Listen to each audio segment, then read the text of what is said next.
Saludos cordiales, sean bienvenidos a esta presentación de diapositivas.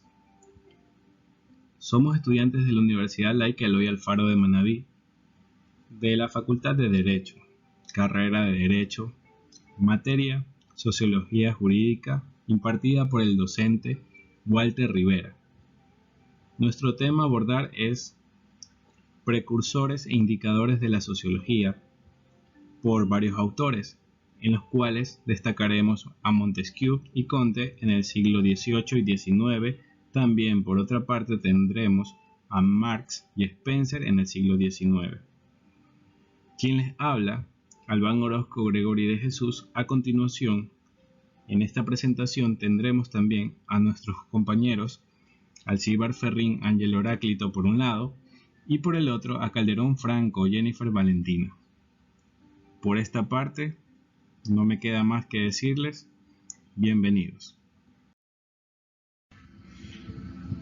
Continuando con la exposición, los precursores o iniciadores de la sociología, tenemos a Auguste Comte, francés, nacido en Montpellier el 9 de enero de 1798.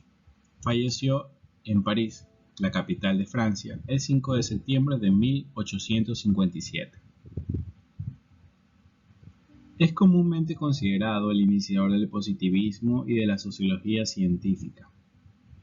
El centro de su doctrina se basa en la ley de los tres estadios, que fue formulada como una obra de su juventud. En ella contiene la crítica a la religión y a la metafísica, y también es una declaración de su positivismo. Esta posición teórica es paradójicamente una filosofía antifilosófica. Él considera que el conocimiento auténtico solo es el conocimiento científico experimental, declarado de esta forma una pretensión de sapiencia de la filosofía. El positivismo kantiano, al menos en su instancia cientificista, fue dominante en gran parte del siglo XIX. Entre sus principales obras tenemos el curso de filosofía positiva, que contiene 6 volúmenes, comprendió desde 1830 hasta 1842. Tenemos el discurso sobre el espíritu positivo en 1844. Tenemos también el sistema de política positiva, que contiene 4 volúmenes, comprenden desde la creación de 1851 hasta 1854. También contiene otra obra que es el Catecismo Positivo, un sumario de exposición sobre la religión universal, en 1852. El curso de filosofía positiva en 1851.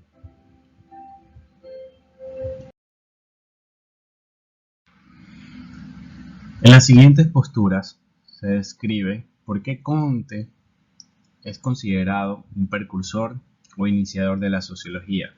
Bien, él pretendía o sostenía el pensamiento de la sociología como ciencia máxima y lo describe con una frase: el hombre propiamente dicho no existe, no puede existir más que la humanidad, puesto que todo nuestro desarrollo se debe a la sociedad. La sociología en el marco de la evolución de las ciencias y de las etapas de la humanidad, en el cual Comte describía que el estado teológico, el espíritu humano, se representan como fenómenos producidos por la acción directa y continuada de agentes sobrenaturales. En el estado metafísico, que el fondo no es más que una simple modificación del primero, y que los agentes naturales son reemplazados por fuerzas abstractas, verdaderas entidades inherentes a los diversos seres del mundo. En el estado positivo, por fin, el espíritu humano renuncia a buscar el origen y el destino del universo y da a conocer las causas íntimas de los fenómenos para dedicarse únicamente a descubrir, con el uso de la razón y la observación, sus leyes efectivas. El nuevo método científico o método positivo está basado en la comprobación de los hechos y la comprobación empírica. Toda posición que no es finalmente reducible a una simple enunciación de un hecho, sea particular o general, no sabría ofrecer ningún sentido real o intangible. Otra postura, los ámbitos de la sociología estática y dinámica social. Para él, los dividió en dos. La estática social, dedicada al estudio de las condiciones de la existencia y permanecencia de la sociedad, y la dinámica social, cuyo objeto era la evolución de las sociedades y de las leyes regulares de las mismas. Entonces, la estructura social está en permanente cambio, y los cambios no se hacen sino en la estructura. No son zonas de la sociología que puedan ser investigadas separadamente y que presente los declives que se advierten como propósitos. Los derechos del individuo y deberes ante la sociedad. Comte creía que el orden social y el progreso a través del orden veía en el individuo la existencia de sus derechos, un instrumento de disolución del orden y consecuentemente del progreso, frente a la idea del derecho que opone la del deber dentro de la sociedad y para la sociedad. Nadie tiene derecho respecto a otros, sino deberes para con todos. Otra postura, entre la Ilustración y la nueva moral de la sociedad, Comte rechaza frontalmente el espíritu individualista de la Ilustración, haciendo un reclamo por la humanidad del futuro, lo que conlleva la emancipación de los individuos y la garantía de los derechos. Esta ideología acomodaba a la clase media de la época mediante la defensa del positivismo, con la idea del progreso a través del orden, proveniendo de este autor las ideas para la Revolución Francesa desde la época de la Ilustración, creyendo que la sociedad debía ser libre.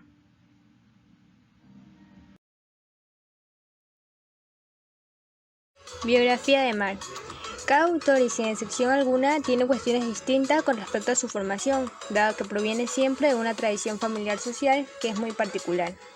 Esto contribuye al tipo de enfoque que ellos plantean, y entonces sería el motivo que cada autor tiene para centrarse en un tipo de estudio. Por tanto, es conveniente saber que Marx pertenece a una familia judía, que era de clase media. Su papá ejercía el papel de abogado y pertenecía al luteranismo. Marx es reconocido en los diferentes aspectos, como es en lo político, económico, y en este caso nos centraremos en la parte sociológica. En su vida desempeñó un papel importante hacia el economista, filósofo, sociólogo, periodista e intelectual. Nace en el año 1818 y muere en 1883.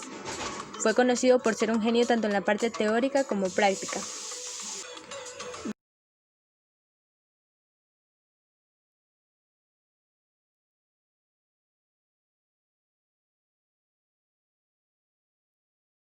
Ahora bien, nos centraremos en la postura de este autor.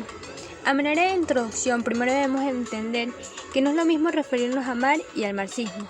Pues bien, Marx es el autor, y prácticamente el marxismo es la manera en que se le da sentido a las prácticas implementadas e ideas que se desarrollan mediante una línea de pensamiento. Cabe mencionar que los marxistas en algunas ocasiones no coincidían con las ideas originales del autor. Al abordar la postura de Marx, se puede comprender que uno de sus principales aportes con respecto a la parte sociológica es la lucha de clases, en donde se postula que las personas y la sociedad se encuentran divididas por clases sociales, y la historia de la humanidad nos deja como resultado el enfrentamiento de los grupos antropológicos.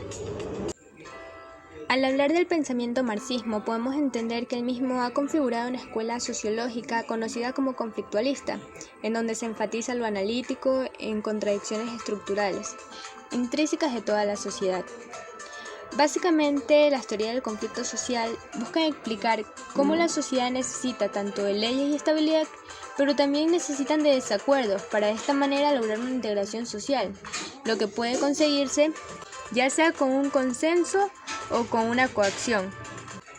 El pensamiento sociológico del cual se hace referencia es una perspectiva al que se denomina como teoría de conflicto. Y según acotaciones, el cambio social se basa en los conflictos que se establecen dentro de la sociedad en sí. En esta postura nos interesa saber de Marx como sociólogo, y en su parte bibliográfica nos lleva a comprender que no solo fue un sociólogo. Es por esta razón que pensadores llegaron a considerar que este aspecto influye de manera negativa en la práctica de sus ideas, mismas ideas que se basan en dos partes de concepción sociológica de Marx. La primera es que la sociedad se encuentra dividida en clases antagónicas, en donde las clases dominantes, al ser propietarias del Estado y creadoras del derecho, le favorecen e incorporan ideologías para sus propios beneficios. Y la segunda es la evolución de la sociedad, que se produce por la lucha de las clases sociales, en donde esta práctica se finalizará al implementar una sociedad comunista.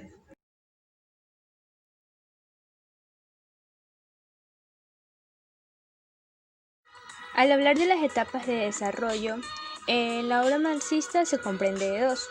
En la primera etapa se muestra un carácter antropólogo, mismo que se preocupa por la alimentación del hombre, dado que esto podría afectar en su trabajo, recursos naturales y a la misma especie humana.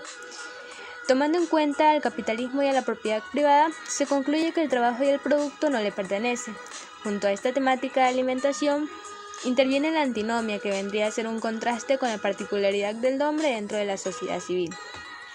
Con respecto a la segunda etapa, básicamente la antropología le da lugar a la economía política, teniendo en cuenta a la economía marxista, en donde se basa de explicar, ya sean leyes o derechos, mediante el uso de la propiedad y los medios de producción.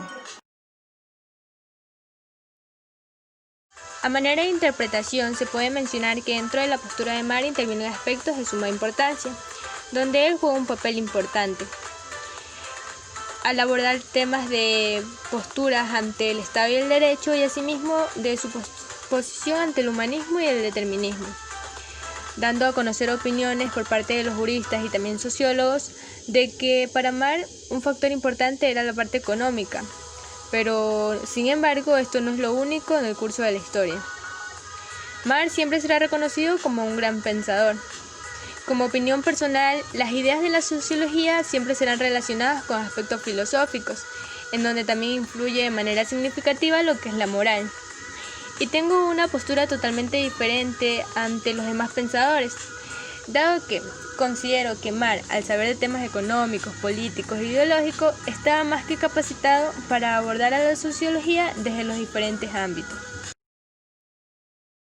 Montesquieu es uno de los más importantes filósofos y ensayistas ilustrados. Una de las importantes atribuciones son las teorías de separación de poderes. Sus pensamientos eran enmarcados dentro del criterio de la Ilustración francesa. Montesquieu nace el 18 de enero de 1689, siendo un pensador francés que perteneció a una familia de la nobleza de Tombos, para después seguir con la tradición de la familia al estudiar Derecho, y hacer un consejo del Parlamento de Burdeos, cual presidió en 1716 hasta 1727, para después viajar por 4 años por toda Europa y observando las costumbres de cada uno de estos países, siendo este realmente atraído por el modelo político británico. Ya tenía una obra escrita, llamada La Carta de las Presas. Esta le ayudó a entrar a la Academia de Francia en 1727, para después darse paso a publicar su primera obra en 1749, llamada El Espíritu de las Leyes, una de las mejores obras escritas. Después, dar paso al fallecimiento de Montesquieu por una fuerte gripe en París, en 10 de febrero de 1755. Para continuar, vamos a aclarar las aportaciones que Montesquieu tuvo acerca de la sociología jurídica. Montesquieu comenzó a escribir a mediados del siglo XVIII en Francia, donde prevalecía la teología católica y la monarquía absoluta de los reyes, por lo cual era evidente que no había atravesado todavía el siglo de las luces, ni aparecía el racionalismo, ni la libertad de pensamiento. Él dedicó toda su vida a los estudios. Primero eran los estudios, después el trabajo profesional y los compromisos sociales. Buscaba conocer cada uno de los pueblos para plantear leyes que eran funcionales a la sociedad. Una de las obras principales fue Las Cartas Presas, que fue publicada anónimamente en 1721, que hacía fuerte crítica a la sociedad de Francia y a sus costumbres, actitudes y dirigentes que tenía. Tenemos que señalar que una obra fundamental fue El Espíritu de las Leyes, en que pudo recartar los conocimientos y experiencias de los viajes, sobre todo planteaba una nueva metodología de separación de poderes. En su primera obra, de carácter sociopolítico, tiene la separación que primero abarca sus 3 primeros libros en la forma de gobierno, mientras que los otros lo hacían acerca de las costumbres de los pueblos. Cabe recalcar que esta obra fue conocida por Montesquieu. Una obra que también vale la pena mencionar es La Consideración de las Causas de la Grandeza de los Romanos, escrita en 1734. en donde estipulaba una idea sociológica en la cual se desarrollaba sobre todo el destino del ser humano a no ser una guía de la ruleta de la fortuna, o por suerte, sino de hacer leyes internas que lo rijan desde los principios de los tiempos, en donde debe tomarse en cuenta a no caer en los mismos errores y aprender de ellos mismos. A Montesquieu también se lo consideraba como un fundador de la teoría de poderes, que data en el texto positivo de la Declaración de los Derechos del Hombre y de los Ciudadanos en 1789. Gracias a todo esto, a Montesquieu fue considerado el padre de la sociología. Herbert Spencer, la más destacada figura del evolucionalismo filosófico y uno de los pensadores positivistas más ilustres de sus tiempos. Su filosofía fue basada principalmente en la idea del evolucionalismo natural, de Lamarck y también de Charles Darwin. La evolución llega a todos los ámbitos del saber, aplicándola a la filosofía sobre toda la sociedad. Fue naturalista, filósofo, psicólogo y sociólogo británico. Nació el 27 de abril de 1820 en Derby, Inglaterra. Del seno de una familia humilde, fue el primogénito y el único sobreviviente de 6 hijos. Sus principales obras están La estadía de la sociedad, Los principios de la psicología, Los primeros principios, Los principios de la biología. Muere el 8 de diciembre de 1903 en Bristol, Inglaterra. A continuación, veremos los planteamientos de Spencer. Spencer plantea la teoría integral y la ontológica. Decía que todo evoluciona de acuerdo a las reglas de la física y a los seres vivos, y a la sociedad. Sostiene que la evolución tiene que ser progresiva, para que el organismo no pueda existir ninguna alteración, y pueda mantenerse la lucha de clases y el dominio del medio ambiente. En los principios, Spencer crea la ley de la evolución general, para no abandonar sus estudios como muchos autores pensaban. Gracias a esta ley de la evolución de la materia, pasa a estar a un estado homogéneo inconsciente a un estado heterogéneo consciente, y un estado de desorden a lo complejo. La ley fue aplicada para todo el mundo, para todos los seres vivos y a la sociedad. Cuando los sociólogos y antropólogos investigan, se dieron cuenta que los pueblos primitivos ya tenían reglas diferentes, y ahí se fueron separando, haciendo cada vez más determinadas y complejas. Spencer crea la ley del proceso para ganar complejidad, pero pierde estabilidad. Lo que menciona era que tenían que ser inestables para que puedan separarse y ganar la estabilidad.